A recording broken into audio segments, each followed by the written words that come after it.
Today I'm going to be talking to you about how we've been using wikis to serve up information, data and content that is of value to chemists. Wikis. Okay, we've all heard of Wikipedia. We likely all use Wikipedia on a very, very regular basis. It has become an incredible platform, and as many of you will almost certainly know, Wikipedia is built on a platform called MediaWiki. Open source, freely downloadable, easy to instantiate on any of the websites that are out there that support wikis, incredibly powerful and used by millions and millions of people on a daily basis. Wikipedia for chemistry, for those of you who are aware of the work that we've been doing with ChemSpider over the years, we've been assisting in curating data. We integrate Wikipedia content into ChemSpider directly. Wikipedia links back to our ChemSpider efforts, as well as many other chemistry databases that are online. Wikipedia is populated by content that's provided by the community. It can be a very, very large community for certain types of content, and in chemistry, it's probably a few tens of people who've been contributing the content over the years. Of course, MediaWiki and all of its variants have become very useful in other places. So, for example, lots of pharma companies have started to adopt wikis because they're so easy to use, so easy to install, so easy to manage. Pfizerpedia is one example of this. The wiki is accessible and editable by everybody at the company. And then, of course, the biologists, not to be outdone. There's wiki proteins. This is an open access article calling on 1 million minds for community annotation of wiki proteins. And notice, even Jimmy Wales is one of the authors. And this just shows you an example of how the concept wiki approach that's been encouraged by a number of groups has been applied in the wiki environment. And experts come, they annotate, they contribute, and the information around the proteins improves. There's so many scientific wikis. Proteopedia, there's an NMR wiki for people interested in NMR, there's Rational Wiki, in this case focused on biology. There's a pile of scientific wikis out there available to the community and also installed within firewalls. There's a few wikis that may be of interest to you. There's one being set up by Anthony Williams and Sean Akins regarding scientific mobile apps, where people are encouraged to put their app details. If you try to put a commercial app up on Wikipedia, the Wikipedia police will almost certainly rip it down extremely quickly. In fact, it's happened to people we know. But in this case, SciMobileApps is there saying, look, if you're making applications for mobile devices that are of interest to scientists, please put your information here. We're not going to take it down. Same is true for scientific databases, where the content can either already be on Wikipedia and scraped onto SciDBs, or anybody running a scientific database can come along and populate it. So this is another wiki all about scientific databases. Many of them that we have right now are chemistry based, but of course there's the opportunity to add physics and medicine and other forms of science that you might want to capture there. And then, after a fairly interesting conversation online between Anthony Williams and a number of Wikipedia editors, a decision was made to set up ScientistsDB. A scientist cannot write their own article on Wikipedia. You're immediately going to be challenged on that, but there's no reason that scientists shouldn't have a place to put their own content up. So ScientistsDB was set up for that reason. Any scientist can come and put their content there, but if you already exist on Wikipedia, then that content has been scraped and deposited under standard MediaWiki and Wikipedia licensing. There are advantages to ScientistsDB, is that you can add a whole series of add-ins linking to Mendeley, your LinkedIn account, your Twitter feed, etc., etc. Go check it out, and if you want to have your own ScientistsDB page, feel free to add yourself in. And not everything is MediaWiki. People are building their own platforms. There are wiki capabilities now of various types. Not all MediaWiki based. Even Microsoft SharePoint has a wiki-like environment. And of course, here we see the example of WikiGenes. Please go check that site out. different flavors, different formats, but they're always.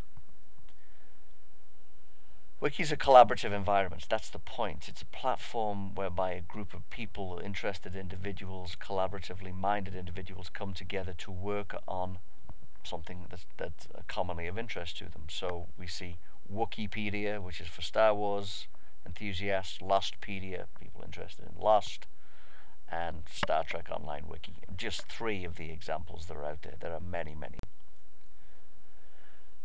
RSC has had a focus on helping to teach students, helping to support teachers, professors, secondary school teachers in being able to teach chemistry to the community. So an initial vision for the RSC eLearn project was that there should be efforts put into the last 2 years of secondary school up to the end of undergrad to help students learn.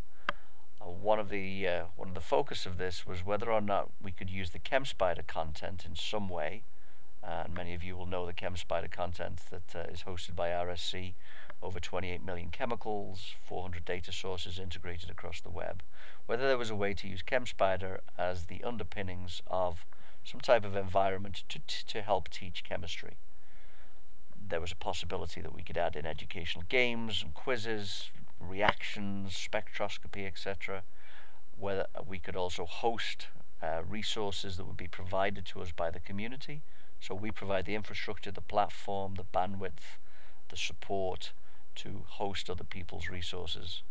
Integrate it to existing websites, because the RSC, as you likely know, has got a lot of content, a lot of capabilities that we've been providing to the community for many years. And mostly we wanted to encourage participation. It is a wiki that we wanted to build, and we wanted to get people engaged.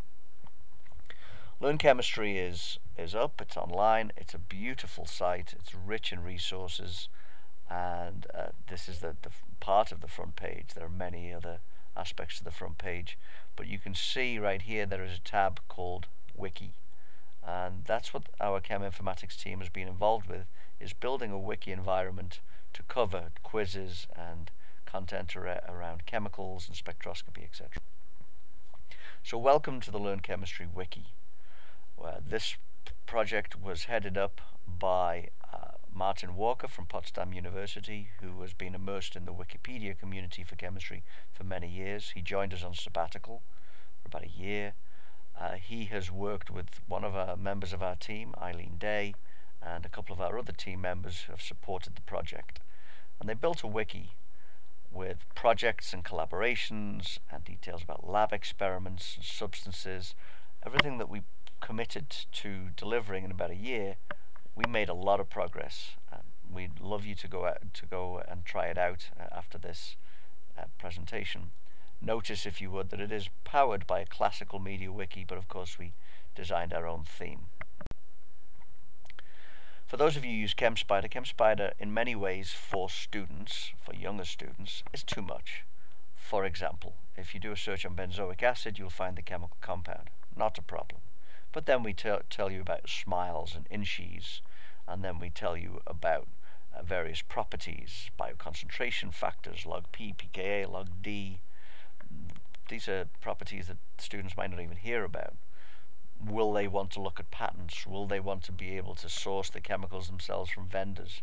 Probably not. There's so much information on a ChemSpider record, it might be too much. So we decided to go from the ChemSpider standard record down to a simplified interface, and this is what that would look like for benzyl, for example. We see that we've pulled from the main ChemSpider page, we've pulled some of the properties directly, so it's all sitting in ChemSpider but pulled. We've linked up to resources such as spectroscopy resources. We pull the header from Wikipedia directly, and we allow anybody who wants to use the site to add any relevant references. That's a substance page. We've done the work to integrate a structure drawing editor. In this case, it's Ketcher from GGA. We've integrated this directly into the MediaWiki environment so that you could search the MediaWiki by chemical structure. It's not something you can do on Wikipedia, but we've built that capability into Learn Chemistry Wiki. So you can draw a chemical structure here, click on search, and it will search across the database and find the chemical compound of interest. We've also implemented the ability to set quizzes, so people can contribute their own quizzes, but we've also already done the work to make a number of quizzes available. And there are different levels of quizzes that are already available here. Here's an example.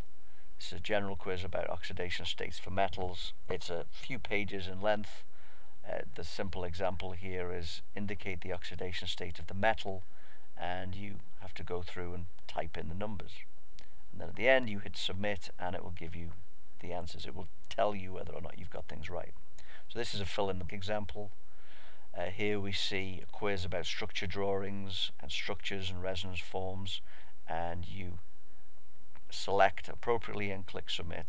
Here's an example where that's been done, and you can see where it's been identified as correct, and in red it's incorrect, and you can get some help about why the answers a certain way.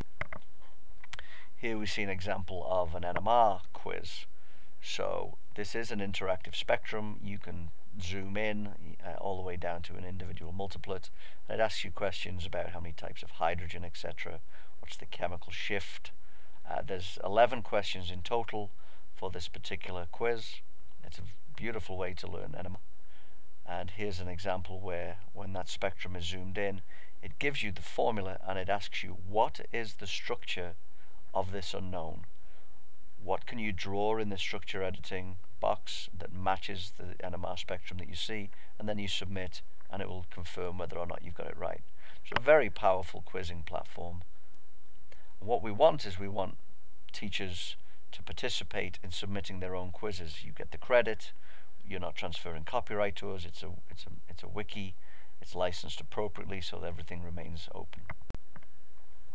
We also have examples of many lab experiments that have been put onto the site. This is just a small slice of that. Here's an example of the types of detail that shows up on those lab experiments. And as you notice, it is a classical wiki, so where possible we've linked things as necessary. So the chemicals, stearic acid or octadecanoic acid, links directly into the chemical page inside the Learn Chemistry wiki. There's tutorials. This just shows you the headings of the tutorials. This is the introduction to NMR spectroscopy, and as written here, it's taught as part of the Chemistry 341 course at SUNY Potsdam, which of course is where Martin Walker comes from. Very detailed tutorial and open to expansion. Anybody can edit it, people can add to it and add your own tutorials.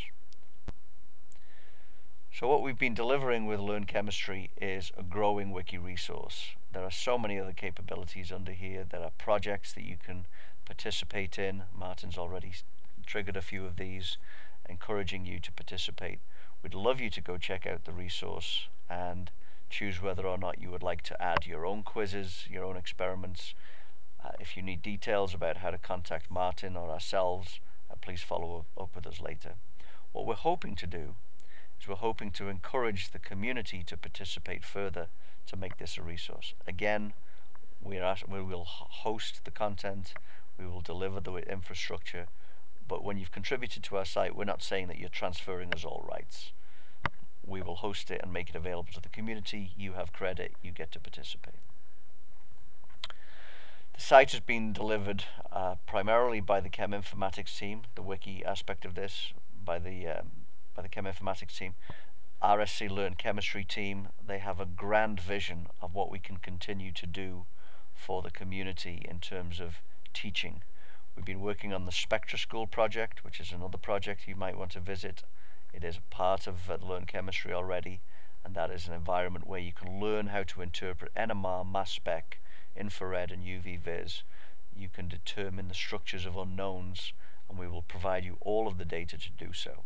It's wonderfully stimulating site to work in, so we encourage you to take a look at that. As we said, Eileen Day has been the technical lead on Learn Chemistry, and Alexei Pshinishnov for Spectra School. The project would not have happened without the guidance and leadership of Martin Walker from Potsdam University. He's been a wonderful collaborator to work with, and we celebrate his participation because of the amount of work he's been able to do on Wikipedia over the years. to harness the skills and expertise of so many other chemists to make Wikipedia such a powerful site for chemists. And also we thank iChem Labs for the ChemDoodle components for the spectroscopy, and GGA Software for providing Catcher. Thank you very much. We hope you enjoy both Spectra School and Learn Chemistry Wiki, and we encourage you, participate as much as you can, as much as you see fit. Participate in contributing to wikis. They are changing the world.